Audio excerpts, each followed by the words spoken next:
Hello बच्चों, आज मैं आपको क्लास 10th जिसका सब्जेक्ट है मैथमेटिक्स, इसकी वर्कशीट नंबर 55 कराऊंगी, जिसकी डेट है मेरे पास 28 दिसंबर 2021। तो आज की वर्कशीट में भी हम सर्कल वाला चैप्टर ही कंटिन्यू करने वाले हैं, कुछ नया सीखने वाले हैं और कुछ पुराना रिवाइज करने वाले हैं। ठीक है, चलिए देखते हैं। पहले यहाँ पर लिखा हुआ है आपके पास फिल इन द ब्लैंक्स। तो लिखा है number of tangent from a point on a circle. अगर एक सर्कल पे एक पॉइंट हो तो आप उससे कितनी टेंजेंट बना सकते हैं। तो इसका आंसर आप सभी को पता होगा कि आप उससे सिर्फ एक ही टेंजेंट बना सकते हैं, एक से ज़्यादा नहीं बना सकते। सर्कल पे एक पॉइंट से एक टेंजेंट बन सकती है, वैसे सर्कल पे इनफाइनाइट टेंजेंट्स बन सकती है, पर एक पॉइंट से एक ही बन सकती है। ठीक है, और जहाँ पर वो पॉइंट टच हो रहा होता है सर्कल पे, उसको क्या बोलते हैं? जो कॉमन पॉइंट होता है दोनों का, पॉइंट ऑफ कॉन्टैक्ट। याद है ना आप लोगों को? चलिए सेकेंड करते हैं। The tangent touches the circle eight. जो टेंजेंट सर्कल को टच करती है तो किस पे करती है? अभी तो हमने जाना क्या था वो, पॉइंट ऑफ कॉन्टैक्ट। क्लियर।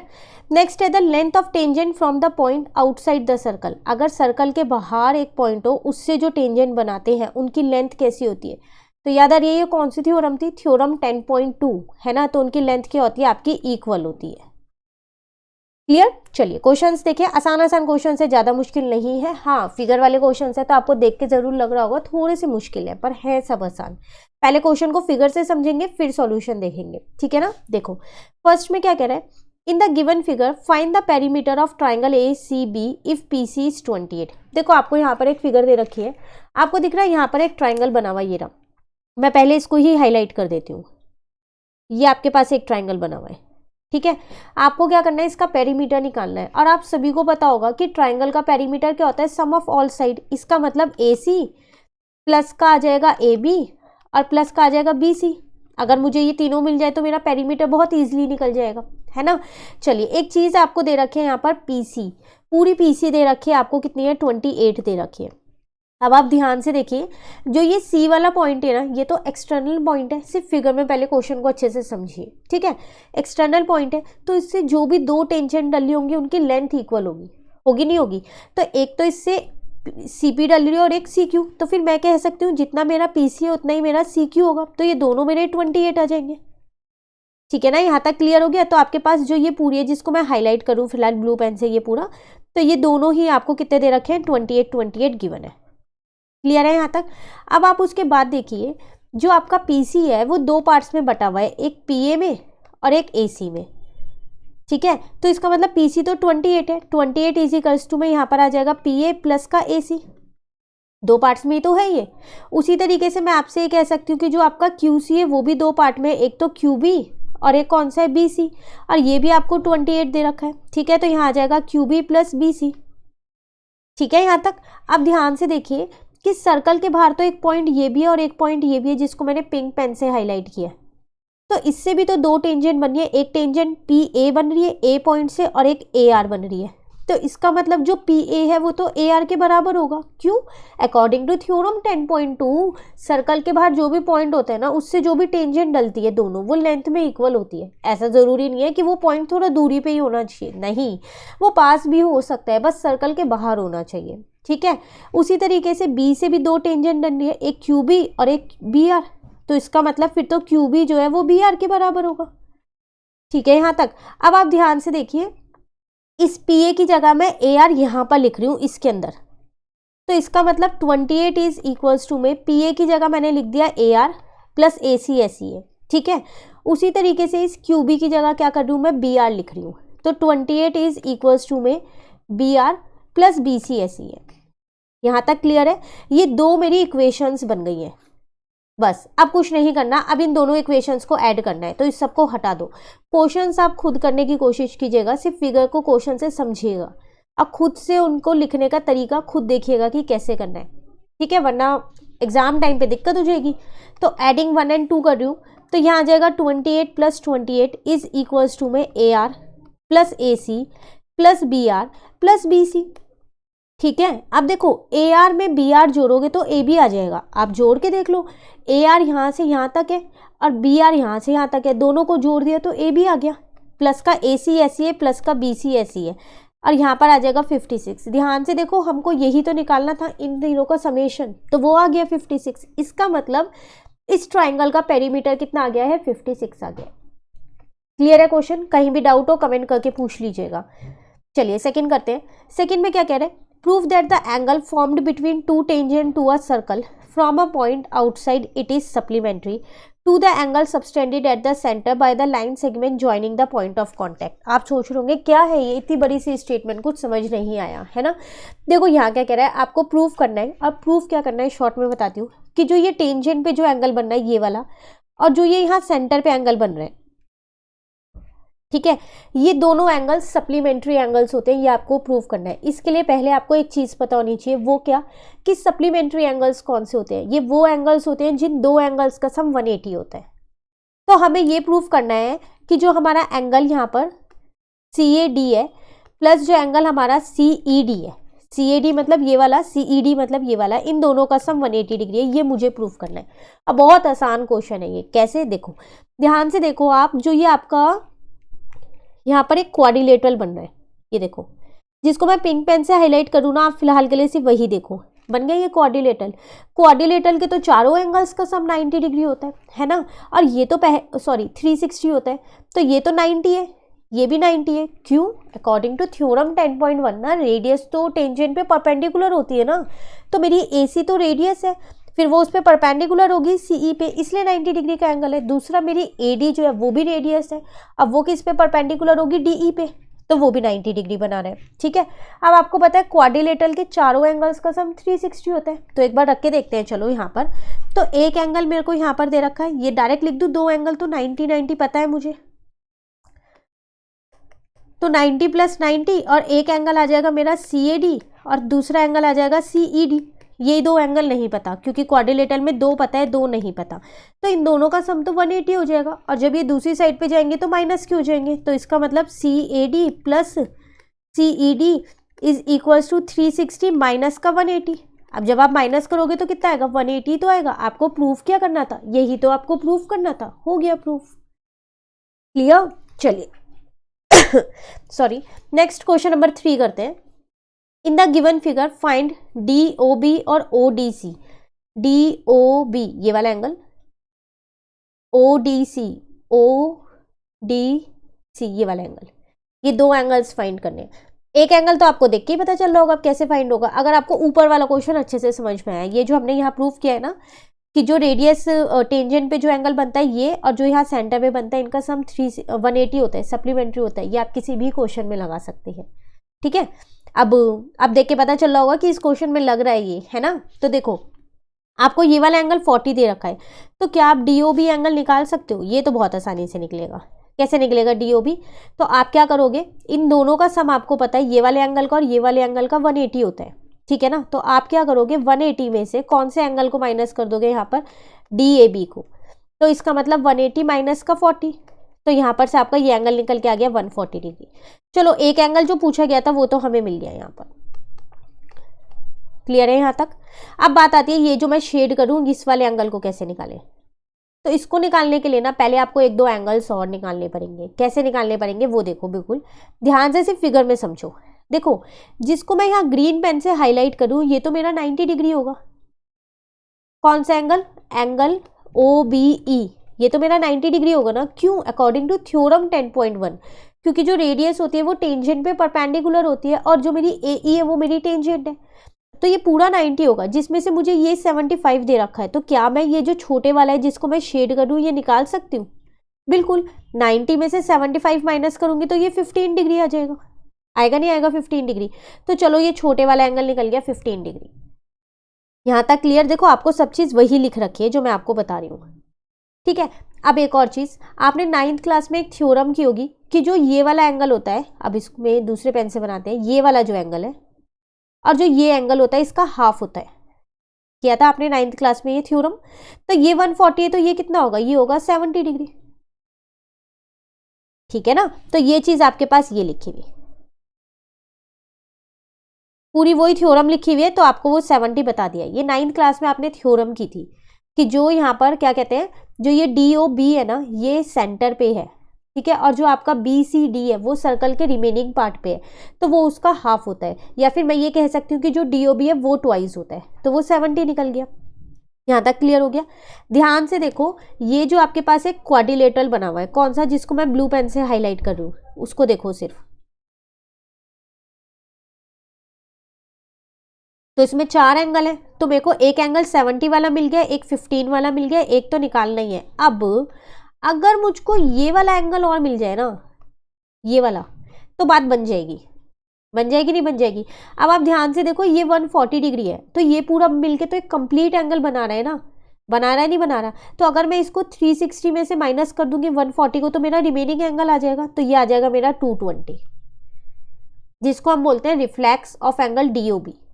ठीक है, वो आपका वो भी निकाल रखा है, सब चीजें निकाल रखी है। ये रहा, समझ में आया ये डीओबी कैसे निकला है? ये जो फिगर है वो ऐसे है, तो जो ये वाला एंगल है और जो ये वाला एंगल है, ये मिलके 360 बनाएंगे कंप्लीट एंगल। तो ये मुझे 140 पता है, तो ये दूसरा मैंने 220 निकाल दिया है।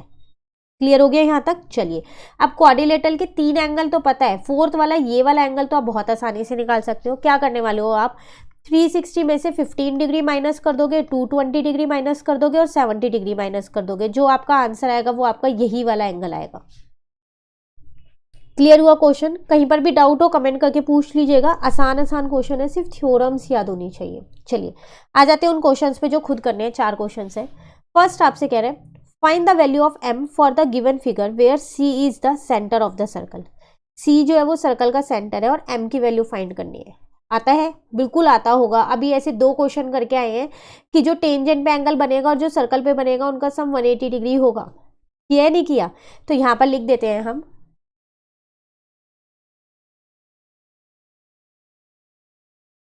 तो m प्लस 3m है ना यहाँ,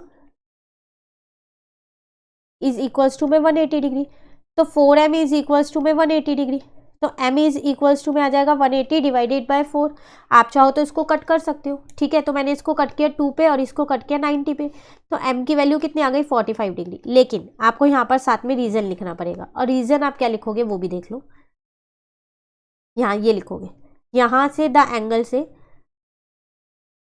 यहाँ तक। ठीक है, ये रीजन आपको यहाँ पर लिखना है, डायरेक्ट इसको ऐसे ही नहीं छोड़ना, तो रीजन आप वहां से देख के लिख लीजिएगा। क्लियर हो गया? चलिए क्वेश्चन नंबर 2 पे आ गए हैं। In the figure j is the centre of the circle, जो ये j है इसका सेंटर है। Find the value of x, आपको x की वैल्यू फाइंड करनी है। ज्वाइन कर दिया, वैसे ज़रूरत नहीं है फिर भी मैंने कर दिया। तो देखो g जो है वो आपके पास एक्सटर्नल पॉइंट है, तो मैं कह सकती हूँ कि GH जो है वो GL के बराबर, यहाँ पर जो भी ये लिखा हुआ है I, इसके बराबर होगा, क्योंकि एक्सटर्नल पॉइंट से जो टेंजेंट जाएंगी दोनों वो लेंथ में इक्वल होंगी अकॉर्डिंग टू थ्योरम 10.2। ठीक है, तो मैं यहाँ पर लिख देती हूँ GH इज इक्वल्स टू में GI होगा अकॉर्डिंग टू थ्योरम 10.2। ठीक है ना, अब दोनों को इक्वल रख दो, x प्लस 10 है और 2x माइनस 1 है।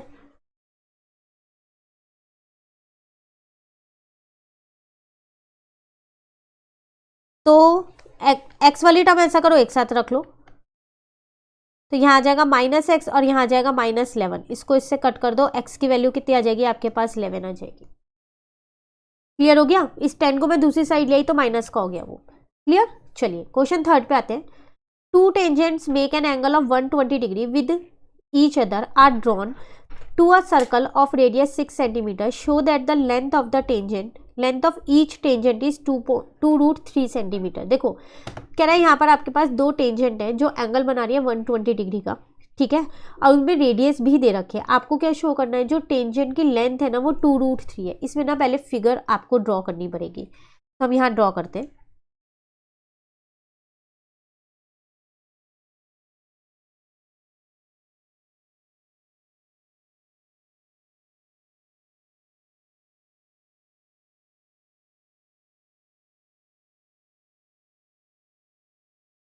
देखो ये वाला पूरा एंगल आपको 120 दे रखा है। ठीक है, नाम दे देती हूँ मैं इसे पहले। तो आपको यहाँ पर गिवन क्या है वो देखो पहले। गिवन है आपके पास एंगल ABC, जो एंगल था वो आपको 120 डिग्री दे रखा था। ठीक है ना, तो अब मैं यहाँ से कह सकती हूँ कि जो मेरा एंगल होगा ABO is equal to angle CBO, ये दोनों 60 डिग्री होंगे, हाफ हाफ हो जाएंगे, 60 ये हो जाएगा और 60 ये हो जाएगा। ठीक है। अब आप देखो ये वाला एंगल आपको पता है 90 डिग्री होता है, ये भी आपका 90 डिग्री होगा अकॉर्डिंग टू थ्योरम 10.1। रेडियस जो है वो टेंजेंट पे क्या होती है, परपेंडिकुलर होती है। ठीक है, तो मैं यहाँ लिख लेती हूँ कि जो एंगल मेरा यहाँ पर है O A B is equals to angle O C B is equals to 90 degree, और यहाँ रीजन में लिखती हूँ अकॉर्डिंग टू थ्योरम 10.1। ठीक है, अब बात करो आप ट्राइंगल ए ओ बी की। अगर आप उस ट्राइंगल में देखो तो 3 एंगल्स का सम 180 होता है, 2 आपको पता है। तो angle O A B plus angle A B O, ठीक है, प्लस एंगल, इस वाले एंगल को अगर मैं निकालूं तो यहाँ आ जाएगा, इसका नाम दे देते हैं ए ओ बी, इसका सम 180 डिग्री होगा। ठीक है ना। अब देखो ये आपको एंगल ए 90 दे रखा है, यहाँ पर बी वाला आपको 60 दे रखा है, ओ वाला नहीं दे रखा, तो निकल ही जाएगा ओ वाला तो अब आसानी से। तो ये आ जाएगा यहाँ पर 90 plus 60 150 degree plus angle A O B is equals to में 180 डिग्री। चलो ये वाला एंगल निकल गया 30 डिग्री। अब देखो जितना आपका ये वाला एंगल निकला 30 डिग्री, उतना ही आपका ये वाला एंगल निकलेगा 30 डिग्री, दोनों सेम होगा। तो यहाँ पर मैं लिख देती हूँ similarly angle C O B is equals to 30 degree. आपको क्या करना था यहाँ पर प्रूफ क्या करना है, यहाँ पर जो लेंथ है वो 2√3 प्रूफ करनी है। अगर मैं यहाँ लिख दूं कि मुझे प्रूफ क्या करना है इस क्वेश्चन में, तो प्रूफ मुझे करना है कि जो ए बी है या फिर जो ए सी है, इन सॉरी बी सी जो है, इनकी लेंथ कितनी है 2√3 सेंटीमीटर है। अब ये कैसे प्रूफ करें, तो अब आपको ना इसमें टिग्नोमेट्री लगाना पड़ेगा, उसके बिना ये प्रूफ नहीं हो पाएगा। कैसे, आप क्या करो 1060 लगा लो। कैसे लगाओगे 1060, कौन से ट्राइंगल में लगाओगे, देखो दोनों ही राइट एंगल ट्राइंगल है, किसी में भी लग सकता है। तो मैं ट्राइंगल ए ओ बी की बात करूँ तो ट्राइंगल ए ओ बी 1060 जो होगा ना वो क्या होता है, सबसे पहली बात जब भी टिग्नोमेट्री का नाम आए क्या लिखना होता है, पंडित बद्री प्रसाद हर हर बोले, इसको कभी मत भूलना। तो वो हो जाएगा आपके पास P अपॉन में B।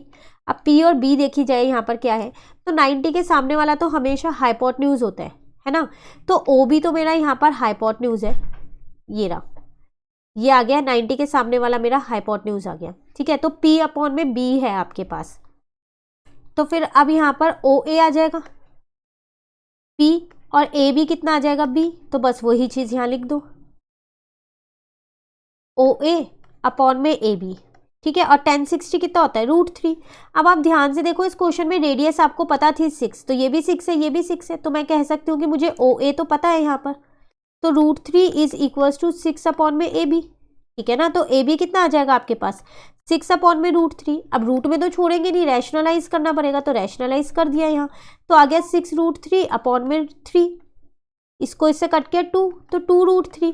आपको प्रूफ क्या करना था कि ए बी जो है या फिर जो बी सी है वो कितनी हो 2√3, तो देखो प्रूफ हो गई। Hence A B is equals to B C is equals to 2√3 centimetre, hence proofed. Clear. चलिए क्वेश्चन नंबर 4, लास्ट क्वेश्चन पे आ गए। A circle touches the side E F of triangle DEF at point P and touches side DE and DF at Q and R respectively. When produced, show that DQ is equals to half of perimeter triangle DEF. Question पढ़ने में थोड़ा सा मुश्किल लग रहा है नहीं लग रहा, और फिगर भी नहीं है, वो भी खुद ही बनानी है। तो जैसे जैसा क्वेश्चन में बोला है वैसे वैसे फिगर बना लेते हैं ना। सबसे पहली बात आपको इस क्वेश्चन में देख के ही पता चल रहा होगा कि एक ट्राइंगल है DEF। चलो कंस्ट्रक्ट करते हैं, तो एक ट्राइंगल बना ले। ठीक है, आगे आपसे क्या कह रहा है, एक सर्कल है जो टच कर रहा है साइड EF को, तो D इसको नाम दे दो, EF इसको नाम दे दो, और यहां पर एक सर्कल बना दो जो इसको टच करता हुआ जाए, और कौन से पॉइंट पे टच कर रहा है ये भी बताया है, एट P, तो यहां पर नाम दे दो P। ठीक है, अब आगे आपसे क्या कह रहा है कि आपने अगर DE और DF को आगे प्रोड्यूस करोगे ना, तो थोड़ा सा ना इस फिगर को ऐसे बनाना कि आप जब प्रोड्यूस करो तो ये टेंजेंट बन जाए। एक सेकेंड मैं इसको दोबारा बनाती हूँ, वरना ये टेंजेंट नहीं बन पाएगी। ठीक है, आपको पता चल गया ना ये बनाना कैसे, तो मैं सर्कल पहले बना रही हूँ अब।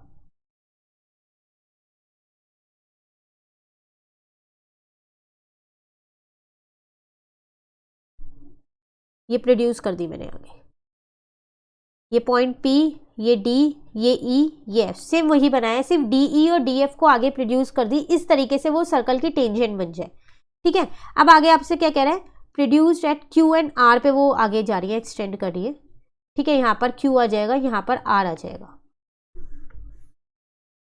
Touches DE and DF at Q and R respectively when produce, show that DQ, अब जो आपके पास ये DQ है ना, आपको क्या शो करना है, यहाँ लिख देते हैं पहले।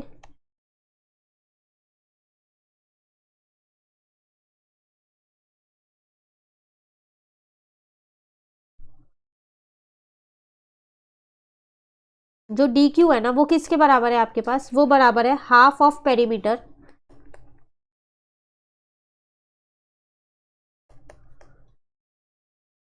DEF के।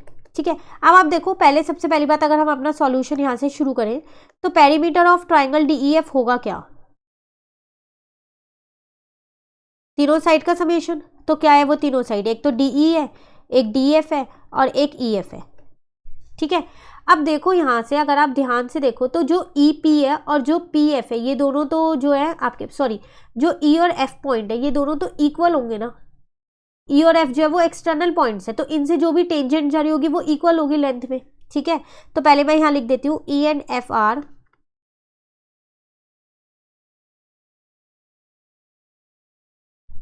External points of the circle. तो इसका मतलब जो EQ है वो बराबर होगा EP के, क्योंकि दोनों टेंजेंट है। और दूसरी साइड से देखा जाए तो आपके पास जो PF है वो किसके बराबर होगा, FR के, अकॉर्डिंग टू थ्योरम 10.2।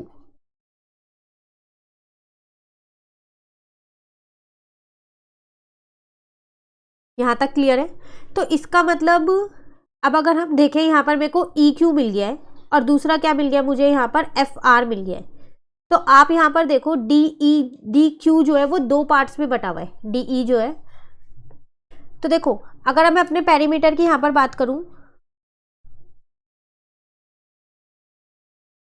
तो पेरीमीटर ऑफ ट्राइंगल DEF आपके पास है क्या, वो है आपके पास DE plus DF plus EF।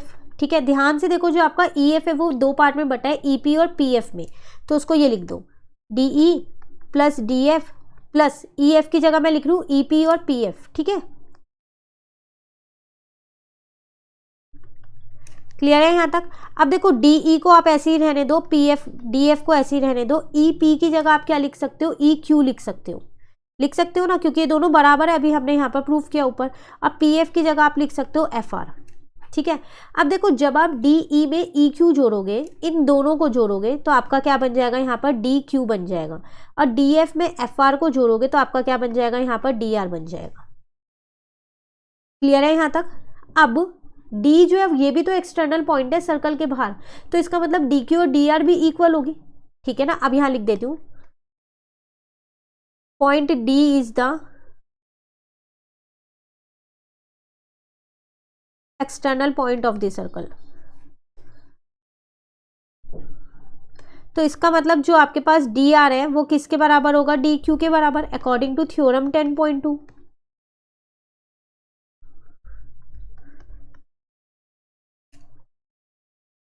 Clear है। तो अब मैं यहाँ पर इस वाली इक्वेशन को अगर मैं अपनी फर्स्ट इक्वेशन मान लूं,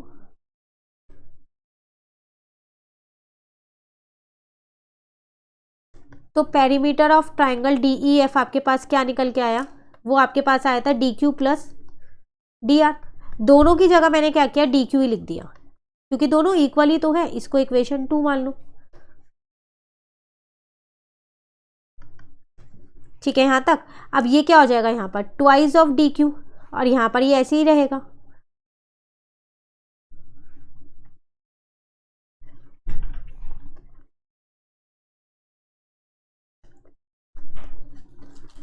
ठीक है, अब इस 2 को नीचे ले आओ तो ये हाफ बन जाएगा, यहाँ पर दूसरी साइड पे जाएगा तो,